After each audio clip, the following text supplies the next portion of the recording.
Every time I do this commute, I feel like I'm winning at life. I feel amazing.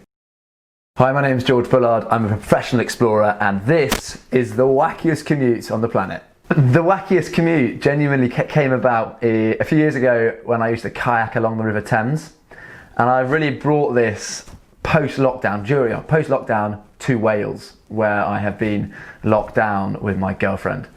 And so I've got my paramotor, I fly to the outskirts of the town, and then I get in the pack raft and paddle the last few hundred meters up into the village. And it came about, I just can't face going to work every day in a car.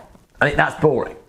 And why, when the weather is so beautiful, we had a great summer, you should get outside and do something different. Run, walk, bicycle, do anything different you can. It makes you feel on top of the world each morning. First thing, I get up in the morning, and the first thing that I do is draw the curtains with trepidation. Is the weather good enough for me to fly? So I get if it is, and the wind's still enough, and the clouds, the formations doesn't mean it's going to be very turbulent, I get my paramotor out, lay it out on the field, and it's the best feeling when the ground leaves your feet and suddenly you're airborne. Phenomenal.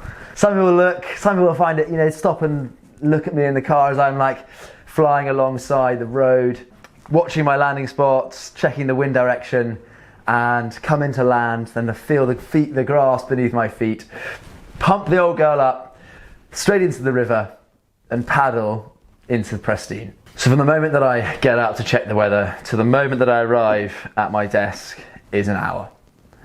It's about 40 minutes on the flight and about 20 minutes on the canoe. The only problem is that paddling this back up the river against the flow is impossible. So I currently don't have a car or a way of getting home, so I have to get someone to come pick me up. My mission as an explorer is to rewild humans. I believe that we've lost touch with the outdoors, and hence why my commute and my passion and my job go hand in hand. I run a company called Adventures, and we are all about getting people outside. We run adventures with purpose all over the world. Clearly, sometimes when I arrive here, I'm a bit wet, but luckily on Zoom, they can only see the top half. So that is okay. But of course here is nice and warm and cozy, so I go, from home, I get very wet, and then I come to a nice warm office, so it's the middle bit is manageable. But of course it's totally worth it when you see dippers and fish and ducks and birds and animals and wildlife each morning.